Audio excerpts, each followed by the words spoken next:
কৃষ্ণ যারা ভক্তি জীবনে প্রবেশ করেছেন বা ভক্তি জীবন পালন করছেন বা ভক্তি জীবনে প্রবেশ করবেন বলে ভাবছেন এবং আপনারা ভগবানের সেবা করতে চান, ভগবানের প্রীতিবিধান করতে চান, তো তাদের জন্য তিনটি বড় ঘটনা আজকের দিনে। আজকে বিশেষ তিথি ভাদ্র পূর্ণিমার তিথি 7ই সেপ্টেম্বর।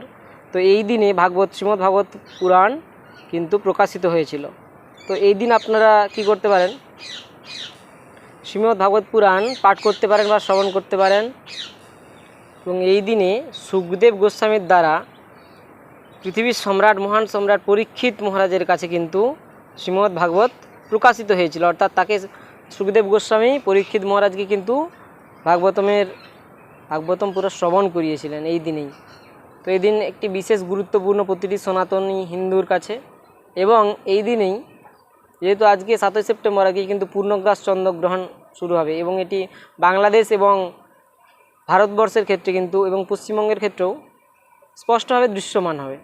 পূর্ণগ্রাস চন্দ্রগ্রহণ গ্রহণ স্পর্শ করবে পৃথিবীতে 9:57 থেকে এবং শেষ হবে পরদিন অর্থাৎ 8ই সেপ্টেম্বর 1:27। তো এই গ্রহণ চলাকালীন কেউ কোনো পানীয় বা কোনো খাবার খাবেন না, পানীয় আপনারা পান করবেন না, বিগ্রহ স্পর্শ করবেন না, ভগবানের কোনো সেবা পূজার কাজ করবেন না। আপনারা বেশি বেশি হরিনাম জপ করতে পারেন, শাস্ত্র অধ্যয়ন করতে পারেন, শাস্ত্র আলোচনা করতে পারেন এবং তাছাড়াও হরিনাম, আরতি, কীর্তন ইত্যাদি আপনারা শ্রবণ করতে পারেন মোবাইল থেকে। এবং এই দিনে ইসকনের ফাউন্ডার অর্থাৎ প্রতিষ্ঠাতা জগদ্গুরু শিল প্রভুপাদ কিন্তু এই দিনে তার সন্ন্যাস তিনি সন্ন্যাস গ্রহণ করেছিলেন। এই জন্য এটি গৌড়ীয় বৈষ্ণবদের কাছে কিন্তু এটা একটা বিশেষ তিথি। এবং যারা চাতুর্মাস্য ব্রত পালন করছেন, শ্রাবণ মাসে শাক বর্জন, ভাদ্র মাসে দই বর্জন, আশ্বিন মাসে কিন্তু দুধ বর্জন এবং কার্তিক মাসে যেহেতু পুরুষোত্তম মাস, এই মাসটিতে কিন্তু মাসকলাই বর্জন।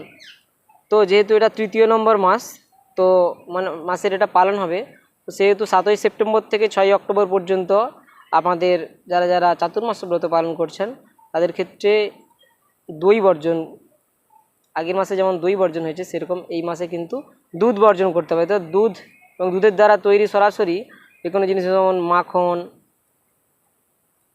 এইসব মাখন ইত্যাদি খাওয়া যাবে না, সরাসরি দুধ পান করতে পারবেন না।